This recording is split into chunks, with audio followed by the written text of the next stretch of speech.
दोस्तों नमस्कार, मेरा नाम है सुनील कुमार और आप लोगों का बहुत बहुत स्वागत है मेरे YouTube channel journey of special education में। और आज आप लोगों का जो क्लास है वो पेपर नंबर 9 का है, जो मैथ और साइंस से संबंधित पेपर है। तो इसमें आज इस क्लास में मैथ और साइंस पे डिस्कस होगा कि मतलब जब हम बच्चे को पढ़ाने जाते हैं या क्लास में जाते हैं तो साइंस के बारे में मतलब विज्ञान के बारे में क्या बताएंगे, मैथ के बारे में क्या बताएंगे, और भी जो उससे संबंधित रिलेटेड जो भी बातें हैं या टॉपिक्स हैं या फिर जो भी सिखाना है उनके इन दोनों सब्जेक्ट के बारे में से रिलेटेड जो भी बच्चों को बताना है कैसे बताएंगे, क्या इम्पोर्टेंस है इन लोगों का, ये दोनों सब्जेक्ट का। तो ये सारा सब कुछ यहाँ पर इम्पोर्टेंट है और हम लोग डिस्कस भी करेंगे। ठीक है, तो चलिए स्टार्ट करते हैं देर ना करते हुए। तो जैसा कि ऊपर आप लोग देख रहे हैं लिखा है कि मतलब मीनिंग ऑफ साइंस मतलब विज्ञान का अर्थ। विज्ञान का मतलब ही है कि ज्ञान का मतलब क्या है, ज्ञान का मतलब जानना और वी का मतलब विशिष्ट। तो इसलिए हो गया क्या, विज्ञान का मतलब है विशिष्ट ज्ञान। विज्ञान को अगर हम सिंपल सेट करेंगे तो फिर ये इसमें निकल के आएगा विशिष्ट ज्ञान हो जाएगा। तो जाहिर सी बात है कि जब हम साइंस पढ़ते हैं तो उसमें एक स्पेसिफिक नॉलेज हमको गेन होता है, मतलब हमको एक स्पेसिफिक मतलब विशिष्ट ज्ञान हमको प्राप्त होता है। तो यहाँ पर उसी का बात किया जा रहा है और दो शब्द जो दिया है ये दो शब्द से मिलकर बना है, बी और ज्ञान। तो आपको हम बता ही दिए पहले कि मतलब विज्ञान कैसे विज्ञान का मतलब क्या होता है, वी से विशिष्ट और ज्ञान से तो मतलब ज्ञान है ही है। ठीक, तो इसलिए विशिष्ट ज्ञान की प्राप्ति हम करते हैं इसमें। और बात करेंगे जब अंग्रेजी का तो इस अंग्रेजी में बात करेंगे तो इसका सियंटिया इसको बोलते हैं। यहाँ पर जो लिखा है सियंटिया, तो जो लैटिन भाषा का शब्द है और उसी से मतलब इसका जो अब बेसिक मतलब निकालेंगे शाब्दिक अर्थ इसका होता है कि मतलब जानना। सियंट मतलब जो इंग्लिश में इसको क्या बोलते हैं, साइंस बोलते हैं। और साइंस जो है लैटिन भाषा से इसका जन्म हुआ है या उत्पत्ति हुआ है जो भी मान लीजिए, और इसको सियंटिया बोलते हैं। ये देखिए यहाँ पे लिखा हुआ है ऊपर सियंटिया। तो सियंटिया से हुआ जिसका शाब्दिक अर्थ है मतलब इसका जो मेन अर्थ बन के निकलेगा उसका मतलब होता है जानना। ऊपर भी वही चीज़ है नीचे भी वही चीज़ है, यहाँ पर विशिष्ट ज्ञान दे दिया है, यहाँ पर खाली जानना दे दिया गया है। तो और ये तो आपको पता है कि साइंस का कितना इम्पोर्टेंस है, पहले भी और आज भी। पहले जो था वो तो था ही जो उस समय हुआ, आज साइंस का क्या योगदान है हम लोग के लाइफ में डेली उसमें ये सभी को पता है, बताने का ज़रूरत नहीं है। अगर रिलेटेड उससे बच्चे आज के अकॉर्डिंग करंट टाइम के अकॉर्डिंग अगर बच्चे से रिलेटेड वो क्वेश्चन पुटअप करता है, पेपर में क्वेश्चंस आते हैं तो ईजिली आप लोग एक्सप्लेन कर सकते हैं, टेंशन नहीं है, समझे। तो वहाँ पर इतना लोड लेना नहीं है, क्योंकि अगर पूछेगा कि टेक्नोलॉजी टूल्स ये सारा सब चीज़ अगर पूछता है तो फिर किसका देन है, साइंस का ही देन है और किसका देन है। अगर साइंस इतना डेवलप नहीं हुआ होता तो ये सारी चीज़ें निकल के थोड़ी ना आती। और चलिए तो फिर इसके बाद मैथ का बात करेंगे, मतलब गणित का अर्थ। गणित क्या है, गणनाओं को प्रधानता देता है, मतलब इसमें काउंटिंग होता है, नंबरिंग का जो काउंटिंग होता है ये सारा सब कुछ इसमें होता है, मेन होता है मतलब गणना करना या काउंटिंग करना। और इसमें क्या है, अंक है और अक्षर है और फिर चिन्ह मतलब निशान, इन सारी चीज़ों को शामिल किए गए हैं। और इसकी सहायता से हम क्या करते हैं, परिणाम, दिशा, स्थान, इन सारे विषयों के बारे में जानकारी प्राप्त करते हैं। और गणित जो है अमूल से मिलकर बना है, मतलब जाहिर सी बात है गणित में दिखाई दे थोड़ी ना देता है, बस हम सोच लेते हैं। और गणित जो है ये गणित जो है सार्वभौमिक सब्जेक्ट है, विषय है, सॉरी भाषा है। और यह तार्किकता पर आधारित है, मतलब इसमें लॉजिकल ज़्यादा होता है और लॉजिक पे ही सारा सब कुछ डिपेंड होता है। ठीक है, तो अब हम बात करेंगे कि मतलब ये जो विधियां हैं शिक्षण की, इन पे बात करेंगे। तो शिक्षण कौन सी विधि किसने दिया है, ये यहाँ पे हम लोग थोड़ा सा बात कर लेंगे। किंडरगार्टन का बात करेंगे, फ्रेडरिक विलियम फ्रोवेल का है। प्रोजेक्ट जो बात करेंगे तो किलपैट्रिक का हो जाएगा। आगमन, अरस्तु, निगमन, अरस्तु, दोनों अरस्तु का ही है, आगमन निगमन। तो इसमें शॉर्ट क्वेश्चन में भी पूछ लेगा, ट्रू फॉल्स में भी पूछ लेगा। ट्रू फॉल्स में दे देगा निगमन विधि किसका है, अरस्तु का नाम ना देगा किसी और का दे देगा, बस गलत हो गया। प्रोजेक्ट में भी यही हो सकता है, प्रोजेक्ट में कहो दे दे प्रोजेक्ट विधि के कौन है, अरस्तु हैं, आर्मस्ट्रॉन्ग हैं या फ्रोवेल हैं, तो इन कोई एक नाम दे देगा, किलपैट्रिक का नहीं देगा, समझे कि नहीं। तो इस टाइप से इसका ट्रू फॉल्स बन जाएगा। और एमसीक्यू में अगर पूछेंगे तो आगमन विधि दे देगा, 4 ऑप्शन दे देगा, एक 3 गलत दे देगा, एक सही दे देगा। आगमन विधि के कौन है, अरस्तु हैं, तो अरस्तु एक डाल देगा, 3 और डाल देगा, बस छाटो बीनो उसी में, आराम से निकालो आंसर उसी से। तो फिर उसके बाद खोज विधि का आर्मस्ट्रांग है, और खोज विधि को ही ह्यूरिस्टिक विधि या अन्वेषण विधि कहते हैं। और फिर अगला हम जब बात करेंगे तो शिक्षण की जो सर्वश्रेष्ठ विधि है, मतलब सबसे अच्छी विधि जो मानी जाती है, वो प्रदर्शन विधि है। जाहिर सी बात है कि हम लोग प्रदर्शन, जो प्रेजेंटेशन सिस्टम होता है, मेथड होता है, उसको अच्छे मतलब जितना अच्छे तरीके से आप प्रेजेंट करते हैं चीज़ों को, कंटेंट को, टॉपिक को, वो उतना ही ज़्यादा अच्छा होता है। इसीलिए इसको सर्वश्रेष्ठ माना जाता है, क्योंकि आप सामने से उस चीज़ को करते हैं, इसके वजह से ये मतलब सबसे बेस्ट माना जाता है। फिर पेंडुलम का बात करते हैं। ये पेंडुलम विधि में शिक्षण की एक तकनीक है, जो टीचर जो अपने कंटेंट को बच्चों के सामने बच्चों को समझाने के लिए 2 तरीक़ों का उपयोग करते हैं, और उस 2 तरीक़ों का प्रयोग करते हुए उसे बदल कर भी करते हैं। कॉन्सेप्ट बच्चे को समझ सके, जो कॉन्सेप्ट जो भी टीचर पढ़ाने गए हैं वो बच्चे कॉन्सेप्ट समझ सके, उसको समझाने के लिए वो 2 विधि का प्रयोग करते हैं। एक तो व्याख्यान विधि, और फिर उसके बाद प्रदर्शन विधि। व्याख्यान मतलब एक्सप्लेनेशन जो होता है, एक्सप्लेन करते हैं किसी भी चीज़ को, छोटा कोई शब्द हो गया या कोई हेडिंग हो गया, उसको मतलब जो भी है उसको वो अच्छे तरीके से, जितने अच्छे तरीके से उसको एक्सप्लेन कर देंगे बच्चे को, उतना ही अच्छे तरीके से वो समझ में आएगा।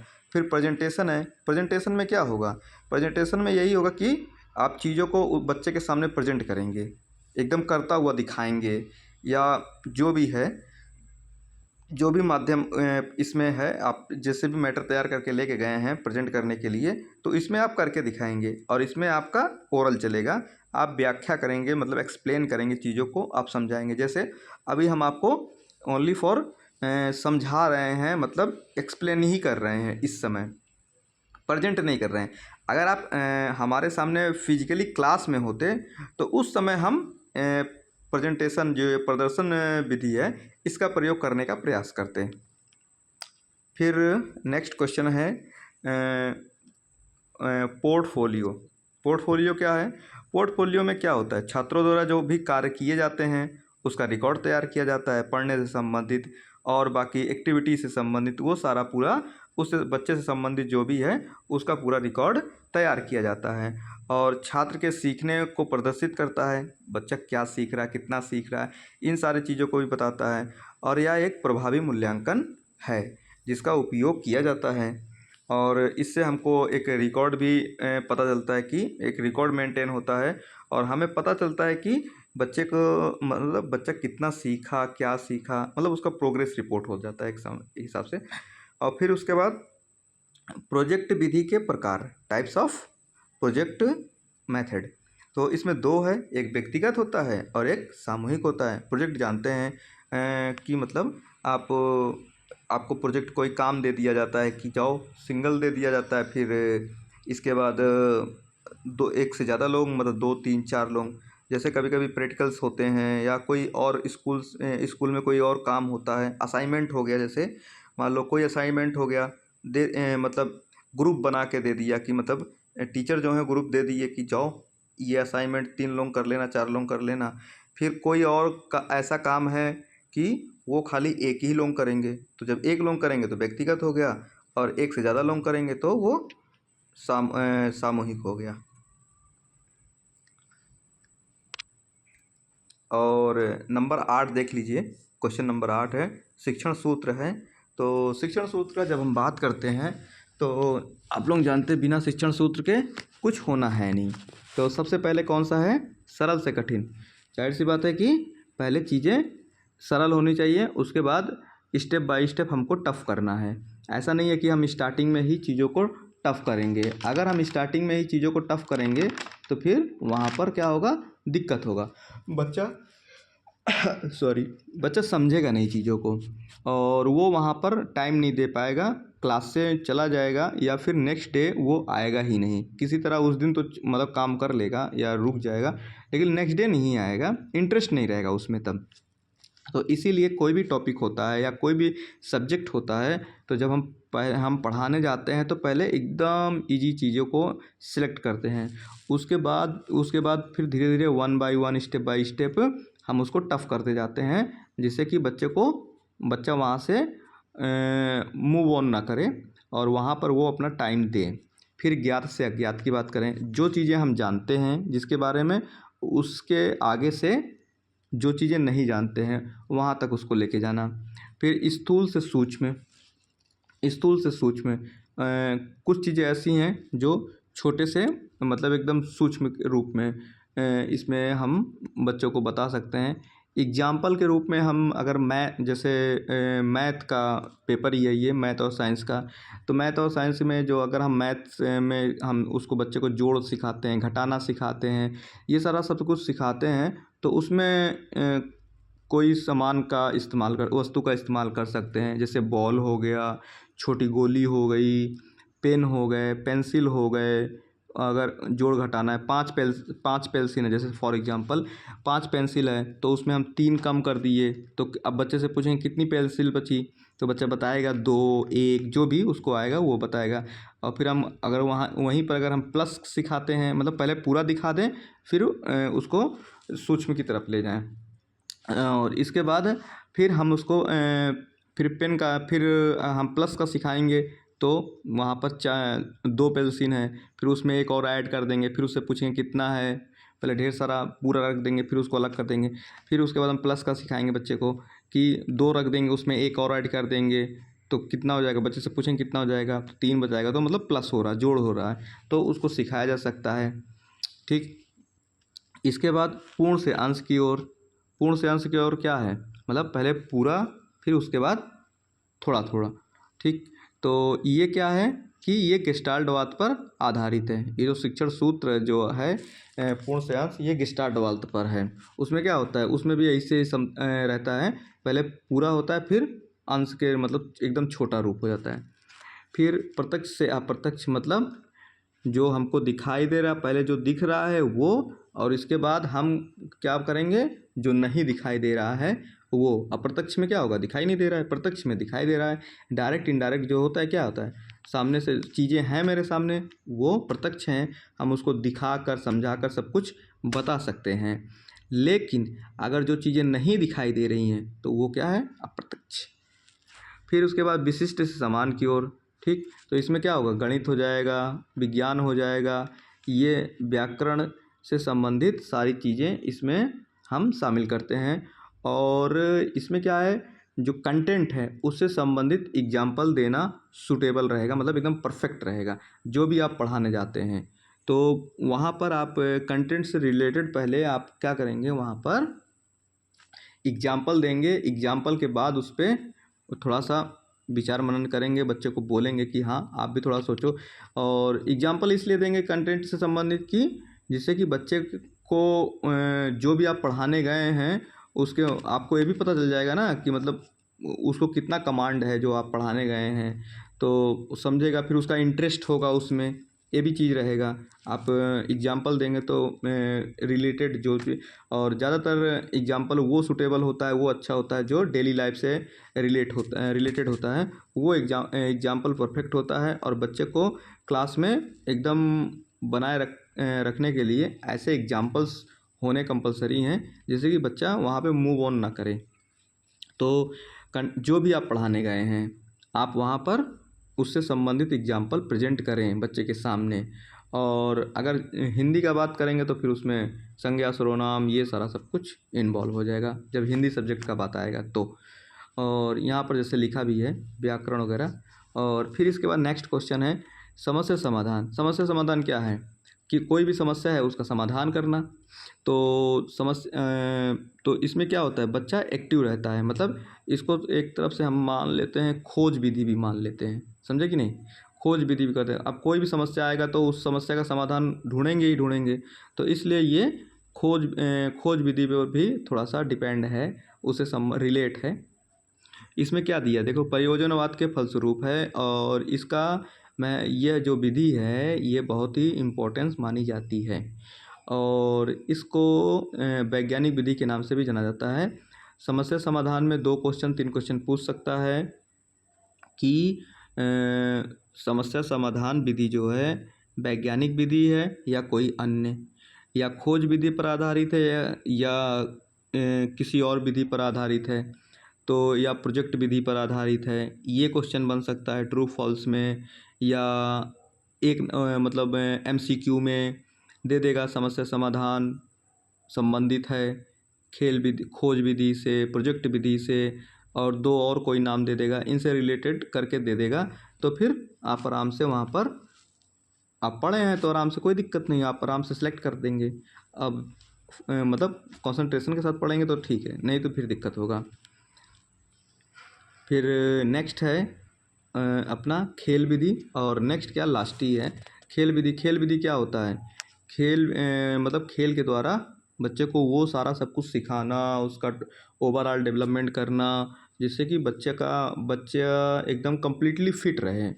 तो और जाहिर सी बात है कि बच्चों को, जो बच्चे होते हैं उनको खेलना बहुत पसंद होता है, इसलिए इसे क्या बोलते हैं, चाइल्ड सेंटर्ड मेथड, मतलब बाल केंद्रित विधि इसको बोलते हैं। इसमें बच्चे की व्यक्तिगत आवश्यकता और रुचियाँ, क्षमताओं, ये सारा सब कुछ ध्यान रखा जाता है, जिससे कि बच्चे क्या हैं अपना उसमें इन्वॉल्व रहें। और इसमें उसकी मतलब बच्चे की जो स्वाभाविक रुचि है वो खेल में होती है। ये तो आप जानते हैं, अभी बोले ना कि बच्चा जो है खेलना बहुत उसको पसंद है, तो उसको अगर आप खेलने के लिए, तो अगर खेल रहा है तो ठीक है, तो फिर हम उसी में कुछ सिखाते हैं, खेलता भी रहेगा और उसको हम सिखाते भी रहेंगे।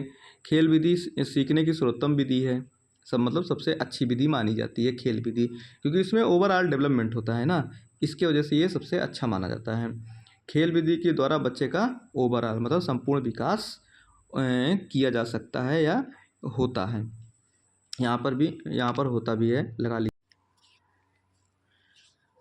खेल विधि हो गया, ये उसका शिक्षण सूत्र हो गया, ये ऊपर जो दिया है ये शिक्षण सूत्र है, और विधि हो गया, और समस्या समाधान विधि, खेल विधि, और एक क्वेश्चन छूट गया था, पाई का मान अक्सर पूछ लेता है कभी कभी। पाई का मान दे देगा या तो 3.14 या 22/7। अगर 7 से 22 में भाग देंगे तो ये 3.14 ही आएगा, इसीलिए दोनों में से कोई एक पूछ लेता है कभी कभी कि पाई का मान 22/7, 6, 8 या 3.12, 10, 14, 15 ऐसे ऑप्शनल में दे देगा, या ट्रू फॉल्स में दे देगा कि पाई का मान 3.10 होता है या 12 होता है, 11 होता है, ऐसा दे देगा। उसमें दोनों में से एक पूछता है, या तो 22/7 पूछेगा या तो 3.14 पूछेगा या 3.14 पूछेगा, तो इन दोनों में से कोई एक पूछेगा। तो आप थोड़ा सा मतलब एक ही, ज़्यादातर क्वेश्चन जो है ये एक ही नंबर में पूछता है, और थोड़ा सा आप लोग इसको ना थोड़ा सा ध्यान से जाइएगा। करना ही क्या है इसमें, पाई का मान ही तो 22/7 है, बस इतना। बस अगर नहीं याद 3.14 नहीं याद हो रहा तो 7 का 22 में भाग कर दीजिए, बस हो जाएगा, इतना लोड लेने का नहीं है। चलिए, तो वीडियो यहीं पर समाप्त होता है, ये जो क्लास है यहाँ पर समाप्त होता है, और काफ़ी टाइम हो गया है, 11:30 बज रहा है, तो आई होप कि आप लोग ये तो आप लोग सुबह ही देख पाएंगे। तो चलिए, इसी के साथ क्लास को समाप्त किया जाता है। जय हिंद, जय भारत। कल की परीक्षा के लिए बेस्ट ऑफ लक।